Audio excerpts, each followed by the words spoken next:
अहमदाबादमध्ये 12 जून 2025 रोजी एक मोठा विमान अपघात झाला. एअर इंडियाचं फ्लाईट AI-171 बोईंग 787 ड्रीमलायनर प्रकारातील विमान लंडनला जात असताना अहमदाबादच्या सरदार वल्लभभाई पटेल आंतरराष्ट्रीय विमानतळावरून उड्डाण घेतल्यानंतर काही सेकंदातच कोसळलं.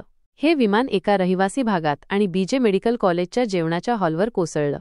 या दुर्घटनेत विमानातील 200हून अधिक प्रवाशांचा मृत्यू झाला, तसेच जमिनीवर असलेल्या काही लोकांचाही बळी गेला.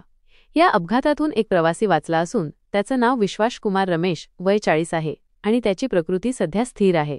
सुरुवातीच्या तपासणीनुसार विमानाच्या लँडिंग गिअरमध्ये किंवा एअरस्पीडमध्ये काही तांत्रिक बिघाड झाला असावा.